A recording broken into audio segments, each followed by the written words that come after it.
اللہ تبارک و تعالی ارشاد فرماتا ہے الفتنۃ اکبر من القتل، فتنہ کرنا یہ قتل کرنے سے بڑا ہے، فتنہ یہ قتل کرنے سے بڑا ہے۔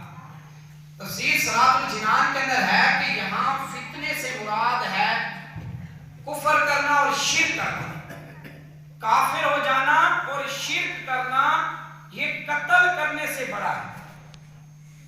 یعنی اب ہم اس پر غور کریں کہ قرآن پاک میں فتنے کو، اور اس کے علاوہ تفسیر جلال صراط الجنان میں ہے کہ یہاں سے اور بھی فتنے مراد ہیں، یعنی کسی کے درمیان لڑائی کرا دینا، کسی کو مصیبت میں مبتلا کر دینا، کسی کے ساتھ جھگڑنا، یہ بھی فتنے اور آزمائشیں ہوتی ہیں۔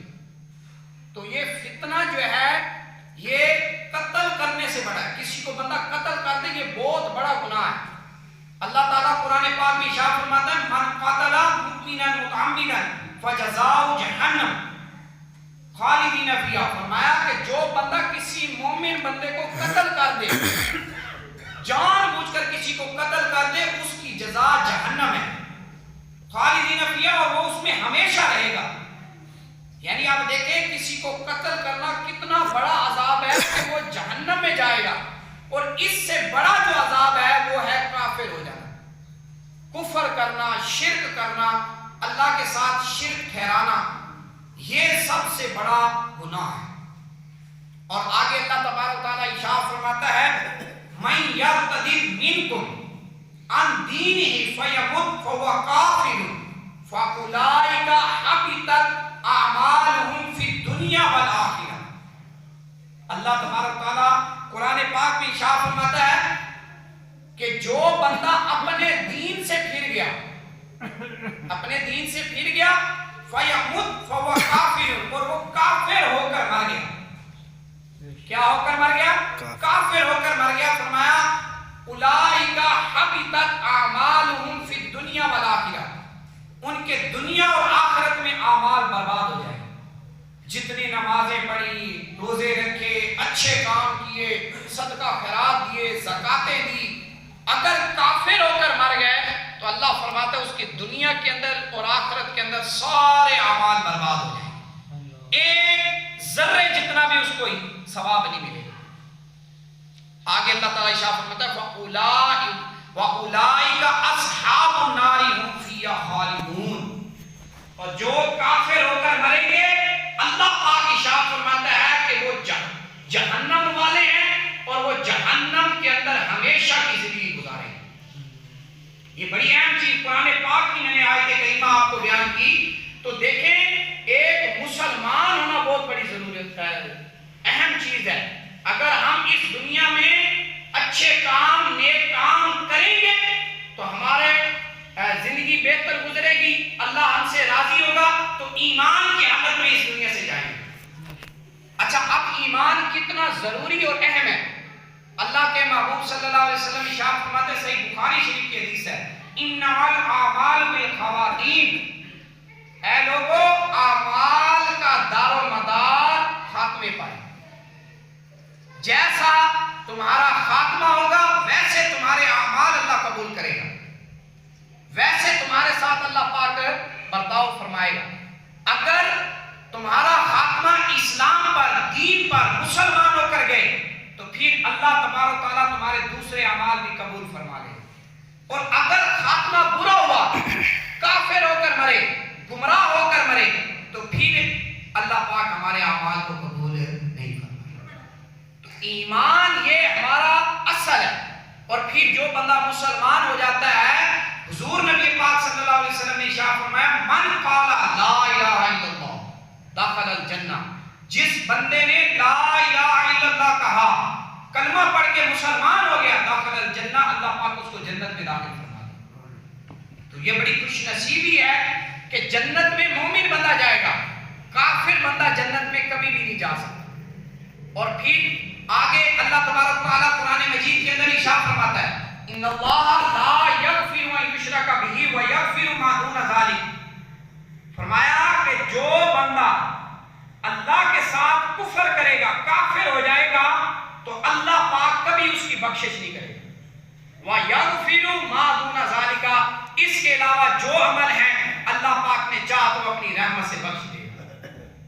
اس آیت کریمہ سے ہمیں یہ درس ہونا چاہیے، ہمیں ڈرنا چاہیے کہ اگر ہم کافر ہو کر اس دنیا سے گئے تو پھر ہمارے زندگی گزارنے کا 60-70 سال رہنے کا کوئی فائدہ ہی نہیں، اور اگر ہم مسلمان ہو کر گئے تو پھر بارے نہیں آ رہی۔ دیکھیں حضرت نوح علیہ السلام کا بیٹا کافر ہو کر مرا، لیکن اللہ نے ان کے لیے جہنم، حضرت نوح علیہ السلام کا بیٹا ہے، اس پیغمبر کا بیٹا، لیکن اس نے کفر کیا، اسلام سے پھر گیا، حضرت نوح علیہ السلام پر اسلام نہیں لے کر آیا، اللہ تعالیٰ نے اس کو جہنم والوں میں کر دیا، وہ ہمیشہ جہنم میں جائے گا۔ حضرت آدم علیہ السلام کا بیٹا قابیل، اس نے کفر کیا تھا، قتل کیا تھا۔ حضرت حابیل علیہ السلام، حضرت حابیل رضی اللہ تعالیٰ عنہ کا، یہ حضرت آدم علیہ السلام کے 2 بیٹے تھے، قابیل نے حابیل کو قتل کیا تھا، شہید کیا تھا، تو یہ جو قابیل تھا اس نے دین آدم علیہ السلام کا انکار کر دیا تھا، تو اللہ تعالیٰ نے اس کو جہنم میں داخل کر دیا۔ حتیٰ کہ دیکھیں اس نے جب کفر کیا، قتل کیا، حدیث پاک میں آتا ہے یہ جو قابیل ہے نا، دنیا میں جتنے قتل ہوں گے سارے قتلوں کا عذاب اس قابیل کو ملے گا، کیونکہ سب سے پہلے جس نے قتل کیا تھا، کسی انسان کو قتل کیا تھا، وہ یہ قابیل تھا۔ تو ہمارے لیے ضروری ہے کہ دیکھیں جب ایک پیغمبر کے گھر میں پیدا ہونے والا اگر وہ کافر ہو کر مرتا ہے تو اس کی نجات نہیں ہے، وہ بخشا نہیں جائے گا۔ اب آپ ذرا غور کریں، دیکھیں بھئی نبی سے بڑھ کر بھی کوئی انسان ہے؟ کوئی نہیں۔ جب ایک نبی کے گھر میں پیدا ہونے والا اس کافر ہو کر مرے تو بخشش نہیں ہے، تو پھر ہم تو عام انسان ہیں، عام گھروں میں پیدا ہوئے ہیں، تو ہماری پھر کیسے بخشش ہوگی؟ خدا نہ خواستہ اگر ہم نے کوئی کفر بول دیا، اللہ کا انکار کر دیا، اللہ کی آیت کا مذاق اڑا دیا، حضور کی حدیث کا انکار کر دیا، حضور کی گستاخی کر دی، تو پھر ہمارے لیے کوئی بخشش نہیں ہے، کسی بھی طرح کا کوئی مطلب ہمارے لیے راہ ہے ہی نہیں۔ تو اس لیے ہم پر لازم ہے کہ ہم کیا چیز اپنائیں؟ اسلام کو ہر وقت اپنائیں۔ اب اسلام کتنا ضروری ہے، دیکھیں بھی ایک گاڑی ہوتی ہے، اب یہ گاڑی اوپر سے کتنی خوبصورت لگتی ہے، موٹر سائیکل کتنا تیز چلتا ہے، اچھی گاڑی ہے، جہاز دیکھو کتنا خوبصورت ہوتا ہے۔ یہ ایک مثال سمجھانے کے لیے میں آپ کو کچھ مثال بتا رہا ہوں، یہ گاڑیاں، یہ چیزیں کتنی اچھی ہیں، کتنی خوبصورت لگتی ہیں، گھر میں کھڑی ہوئی اچھی لگتی ہیں، لیکن ان گاڑیوں کا چلنے کا سارا مدار کس پر ہے؟ انجن پر۔ ایک گاڑی خوبصورت ہو، چمکیلی ہو، سونے سے بنی ہو، چاندی سے بنی ہو، اس گاڑی کے اوپر ہیرے جواہرات لگے ہوں، لیکن اگر اس گاڑی کا انجن نہیں ہے تو وہ گاڑی کچرا ہے، چلنے کے قابل نہیں، اس گاڑی کی کوئی ویلیو، کوئی اوقات نہیں۔ اسی طرح اب میں آپ کو بات بتانے لگا، آپ کے پاس زمین ہے، آپ کے پاس مکان ہے، گاڑیاں ہیں، اے سی ہے، آپ کے پاس فراوانی ہے، اچھے کمرے کے اندر سوتے ہیں، اے سی لگا ہوا ہے، ایئر کنڈیشن کمرہ، لیکن اگر آپ کے دل کے اندر ایمان نہیں ہے تو آپ بیکار ہیں، آپ کی زندگی بیکار ہے۔ اس لیے یہ جو کافر لوگ ہیں ان کا ملک بہتر ہے، ان کے بڑے بڑے بلڈنگیں، محلات ہیں، ان کے پاس گاڑیاں، جہاز ہیں، لیکن دل کے اندر ایمان نہیں ہے، تو یہ بیکار لوگ ہیں، یہ جہنم کے اندر جائیں گے، اور ان پر اللہ پاک سب سے زیادہ سخت عذاب دے گا، جنت کی ان کو خوشبو بھی نہیں سنگھائے گا۔ اس لیے ہم مسلمان ہو کر اس دنیا سے جائیں۔ اچھا مجھے بتاؤ، اب میں آگے تھوڑی سی بات چلنے، پھر آگے میں چاندے کا حدیث سناؤں گا، آپ بڑی اہم چیز ہے۔ اب یہاں پر دیکھیں بھی ایک گاڑی کا انجن ہوتا ہے، وہ بڑا اچھا ہوتا ہے، لیکن آپ کو پتہ ہے اس گاڑی کے انجن پر ساری چیزیں چلتی ہیں، تو لیکن وہ انجن کیسے چلتا ہے؟ تیل سے، آئل اس کے اندر ڈالتے ہیں، پیٹرول ڈالتے ہیں، پھر انجن چلتا ہے، وہ گاڑی اچھی ہوتی ہے، پھر چلتی رہتی ہے، خوبصورت گاڑی چلتی رہتی ہے۔ اسی طرح ہمارے دل کے اندر ایمان ہے، ہم مسلمانوں کے گھر میں پیدا ہوئے ہیں، ہم کلمہ بھی پڑھتے ہیں، حضور نبی رحمت صلی اللہ علیہ وآلہ وسلم کو بھی مانتے ہیں، لیکن یہ جو ہمارا ایمان ہے، یہ ایمان بھی مضبوط ہوگا یہ دل صاف ہوگا، اللہ سے محبت کرے گا، نبی پاک سے محبت کرے گا، صحابہ و اہل بیت سے پیار کرے گا، تو جب یہ ایمان کے اندر ہم اللہ اور اس کے رسول کی محبت، نماز، روزہ، حج، زکات یہ ایمان کے ساتھ کرتے رہیں گے تو ہمارا یہ ایمان، ہمارا دل مضبوط ہو جائے گا. تو پھر جب ہمارا آخری وقت آئے گا، ہمارا دل مضبوط ہوگا، کلمہ طیبہ پڑھتے ہوئے اس دنیا سے چلا جائے گا. اپنے ایمان دیکھیں نا، کلمہ پڑھنا یہ اللہ کی توفیق سے ہوگا. اب اللہ کی توفیق کس کو ملے گی؟ جس کا دل ایمان پر پختہ ہوگا، جس کا دل بری چیزوں سے پاک ہوگا، حضور سے محبت کرتا ہوگا. اللہ پاک اس کو توفیق دے گا، وہ کلمہ پڑھتے ہوئے مسلمان ہو کر اس دنیا سے چلا جائے گا. اور ایک بندہ کہے جی خیر ہے جی، نمازیں چھوڑی جا رہا ہے، صرف رمضان کے اندر عبادت کرتا ہے، اس کے علاوہ عبادت ہی نہیں کرتا، قرآن کو وہ پڑھتا ہی نہیں ہے، دین اسلام کو سیکھتا ہی نہیں ہے، دین کے مسائل کو سیکھتا ہی نہیں ہے، اپنی زندگی بس وہی کاروبار، زندگی گھر میں آنا جانا بس ڈیوٹی سمجھتا ہے. اب اس کا ایمان تو کمزور ہو رہا ہے، اس کے ایمان کے اندر جو اللہ کی محبت ہونی چاہیے تھی وہ کم ہو رہی ہے. آپ مسلمان ہیں، اللہ پاک آپ کے بارے میں کیا ارشاد فرماتا ہے، میرے بارے میں کیا ارشاد فرماتا ہے؟ والذین آمنوا اشد حبا للہ. اے لوگوں سن لو، جو ایمان والے ہیں وہ اللہ سے سب سے زیادہ محبت کرتے ہیں. ایمان والے کس سے محبت کرتے ہیں؟ اللہ سے سب سے زیادہ محبت کرتے ہیں. دیکھو بھئی، ہندو لوگوں نے بھی بت بنائے ہوئے، مورتیاں بنائی ہوئی، لیکن وہ اپنے بھگوان جو بت ہے، مورتیاں ہیں، وہ بھی ان سے اتنا پیار نہیں کرتے. حالانکہ ان کے سامنے جھکتے ہیں، سجدہ کرتے ہیں، خدا مانتے ہیں، لیکن پھر بھی پیار نہیں کرتے. آپ کہیں گے مولوی صاحب کیسے؟ دیکھو وہی بت پتھر کا اگر بسیدہ ہو جائے، اگر اس کا رنگ خراب ہو جائے، اگر لکڑی کا بنا ہو تو ٹوٹ جائے، تو وہ کیا کرتے ہیں؟ اٹھا کے پھینک دیتے.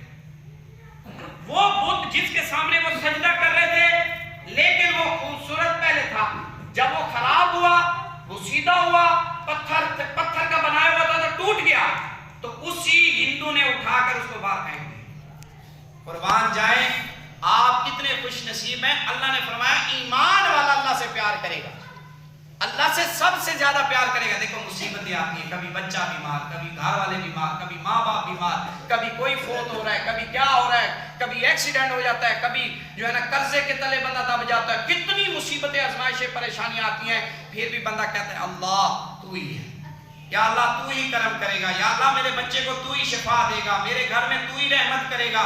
یہ محبت ہے اللہ سے، یہ پیار ہے. لیکن اب بھی کئی لوگ ایسے ہیں کہ جو اللہ پاک پر شکوہ کرتے ہیں، اللہ پاک پر اعتراض کرتے ہیں، شکوہ شکایت کرتے ہیں. یا اللہ میرا ہی گھر تن نظر آیا سی، میرے تے ہی ساری مصیبتاں سٹنیاں سی، میں ہی تین نظر آ گیا سی، کسی اور دا گھر نظر نہیں آتا، اے میرا چھوٹا جیتا بچہ سی، اینو ہی مارنا سی. اس طرح کے جملے بولنے والا وہ اللہ سے پیار نہیں کر رہا، وہ اللہ پر اعتراض کر کے کافر ہو رہا ہے. اللہ پاک پر اعتراض نہیں کر سکتے. جو بندہ اعتراض کرے گا وہ کافر ہو جائے گا، اسلام سے نکل جائے گا، اس کا کوئی اسلام سے تعلق نہیں ہوگا. اور ہم کرتے ہیں اعتراض. اب مجھے بتاؤ، اللہ پاک بھولتا نہیں ہے، ہم بھول جاتے ہیں. اب کوئی بندہ کہ اللہ پاک بھول گئے، اے جو ہے نا اے فلاں بندہ جو ہے نا غلط کام کر رہے ہیں نا، اینو اللہ جی بھول گئے ہیں. اے پھر جس ٹائم اللہ کو یاد آیا نا، اللہ انہوں پکڑ سی. میں صرف پنجابی تھوڑے جملے اس لیے بول رہا ہوں تاکہ آپ کو بات سمجھ آ جائے. یہ جملے بولتے ہیں. اب یہ اللہ پاک بھول گیا، یہ جملہ بولنے سے انسان کافر ہو جائے گا. کتنا اہم چیز ہے کہ ہم دین اسلام پر عمل کریں، ہم اسلام مسلمان ہو کر اس دنیا سے جائیں. پھر آگے ایک اور حدیث سنیے گا، بڑی پیاری حدیث پاک ہے. حضور نبی پاک صلی اللہ علیہ وسلم نے ارشاد فرمایا، اب یہ ایمان کو مضبوط کرنا ہے. یہ طرح طرح کے فتنے ہیں، طرح طرح کے فرقے ہیں، بہت سارے عجیب و غریب معاملات ہیں، آزمائشیں ہیں، جنگیں ہو رہی ہیں، یہ سارے فتنے آزمائشیں ہیں. اس میں اب ہم نے کیا کرنا ہے؟ حضرت ابو ہریرہ رضی اللہ تعالیٰ عنہ سے روایت ہے، صحیح مسلم شریف کی حدیث ہے. حضور نبی پاک نے ارشاد فرمایا، بادروا بالاعمال فتنا وقطع اللیل المظلم. اے لوگو، فتنوں کی وجہ سے جلدی جلدی اعمال کیا کرو، فتنوں کی وجہ سے جلدی جلدی اعمال کیا کرو، کیونکہ جو فتنے ہیں کقطع اللیل المظلم، اندھیری رات کے ٹکڑوں کی طرح فتنے ہوں گے.